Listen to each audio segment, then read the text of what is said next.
Ethanol blending petrol పై కేంద్రం clarity ఇచ్చింది. E20 petrol తో ఎలాంటి నష్టం లేదని పెట్రోలియం శాఖ స్పష్టం చేసింది. శాస్త్రీయ పరిశోధనల ఆధారంగానే దీనికి అనుమతించినట్టు వెల్లడించింది. ఇథనాల్ బ్లెండింగ్ పెట్రోల్ పై దేశమంతా వాడివేడిగా చర్చ జరుగుతోంది. వాహనాల ఇంజన్లు దెబ్బతింటున్నాయని, మైలేజ్ సరిగ్గా రావడం లేదన్న ఫిర్యాదులపై కేంద్రం స్పందించింది. ఇదే సమయంలో భారత్ నుంచి ఇథనాల్ బ్లెండెడ్ పెట్రోల్ దిగుమతి చేసుకునే ప్రసక్తే లేదని భూటాన్ ప్రభుత్వం ప్రకటించడం రగడకు దారితీసింది. భారత్ నుంచి సాధారణ పెట్రోల్ ను మాత్రమే దిగుమతి చేసుకుంటామని తేల్చి చెప్పింది.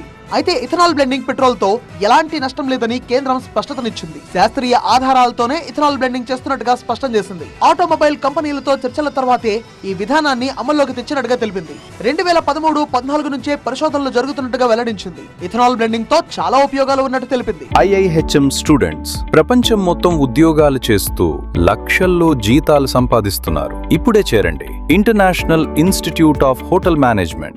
This program, the ethanol blending program, particularly in 2018, it was in a structured manner put out for discussion and deliberation by all stakeholders.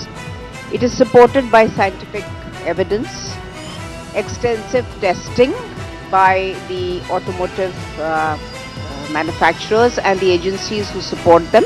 Bharat లో 20% ఇథనాల్ 80% పెట్రోల్ మిశ్రమమైన E20 పెట్రోల్ ను ప్రవేశపెట్టడం 2023కు ముందు తయారైన పెట్రోల్ వాహనాల యజమానుల్లో తీవ్ర ఆందోళనకు కారణమవుతోంది. ఈ పెట్రోల్ వాడకం వల్ల మైలేజ్ తగ్గిపోవడం, నిర్వహణ సమస్యలు పెరగడం, వాహనాలు అధికంగా అరిగిపోవడం వంటి సమస్యలు తలెత్తుతున్నాయి. E20 వల్ల మైలేజ్ కొద్దిగా తగ్గుతుందని ప్రభుత్వం తాజాగా అంగీకరించినప్పటికీ మెరుగైన యాక్సలరేషన్, మంచి ఇంజన్ పనితీరుతో పోలిస్తే ఈ ప్రతికూలతలను అధిగమించవచ్చని చెబుతోంది. E20 పెట్రోల్ కోసం భారత్ చేస్తున్న ప్రయత్నాలు భూటాన్ పై కూడా ప్రభావం చూపుతున్నాయి. ఎందుకంటే తన ఇంధనాన్ని మొత్తం నేరుగా భారత్ నుంచే దిగుమతి చేసుకుంటుంది. ప్రస్తుతం భూటాన్ భారత్ నుంచి అధిక ఎక్స్పోర్ట్ క్వాలిటీ గల పెట్రోల్, డీజిల్ ను కొనుగోలు చేస్తోంది. ఇవి భారతీయ పెట్రోల్ బంకుల్లో అమ్మే ఇంధనం కంటే ఖరీదైనవి. అయితే E20 పెట్రోల్ దిగుమతిని భూటాన్ తిరస్కరించింది. భూటాన్ లో ఇంధన నిల్వ సదుపాయాలు ఇథనాల్ మిశ్రమ పెట్రోల్ ను నిర్వహించడానికి అనువుగా లేవు. భూటాన్ లోని పర్వత ప్రాంత రహదారులపై అవసరమైన స్థిరమైన పనితీరును E20 అందించకపోవచ్చని అధికారులు భయపడుతున్నారు.